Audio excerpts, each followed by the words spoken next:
তো বন্ধুরা, এত রাত্রে আমরা কোথায় যাচ্ছি? আমরা যাচ্ছি কালী পুজো বাড়ি। তোমরা সবই দেখতে পাবে এই ভিডিওর মধ্যে, তোমরা দেখতে থাকো। তো প্রথমে আমরা আমাদের গাড়িটাতে পেট্রোল ভরে নিলাম, তারপরে আমরা আবার রওনা দিলাম। তোমাদেরকে তো বলাই হলো না, আজ বিকালে প্রচণ্ড ঝড় বৃষ্টি হয়েছিল, তাই সন্ধ্যাবেলাতে রাস্তাঘাট খুবই কাদা ছিল।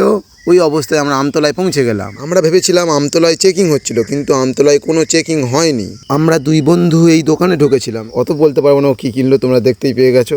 তারপর আমরা পুলিশ মামাকে দেখতে গেলাম, উনি কিভাবে মানুষকে বাঁশ দিচ্ছে। পুরো রাস্তাঘাট ফাঁকা, আর আমার বন্ধু ওই দাদুরাকে জিজ্ঞাসা করছিল নেস্তাখালি কিভাবে যেতে হবে। ঘড়িতে বাজে রাত 10টা, আমরা এখন আমতলায়। তারপরে আমরা যাবজ্জীবন হাঁটলাম। যাওয়ার সময় তো গাড়ি 70-80তেই ছিল, বাট আসার সময় ছিল না। একটা মহা জার্নি করার পর চলে এলাম।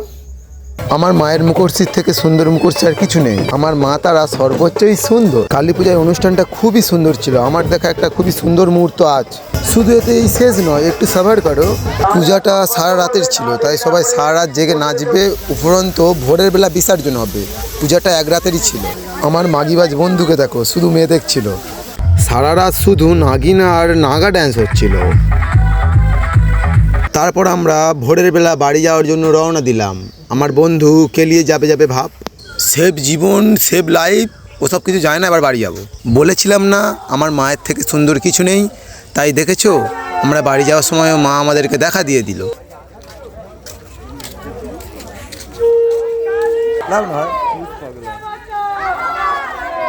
ও সঙ্গে সঙ্গে গাড়িটা উড়িয়ে নিয়ে চলে এলাম আমরা, আর রাস্তায় গাড়ির লাইটটা খালি মেকে যাচ্ছিল। আমার বন্ধু পাইলট, ও বাইক উড়িয়ে আমতলায় নিয়ে চলে এলাম। সত্যি বলতে আমি আমতলার হাট এই প্রথম দেখছি। দেখতে দেখতে আমার সিরাকোল ফেলে, সরিষা ফেলে আমরা ঘরে চলে এলাম।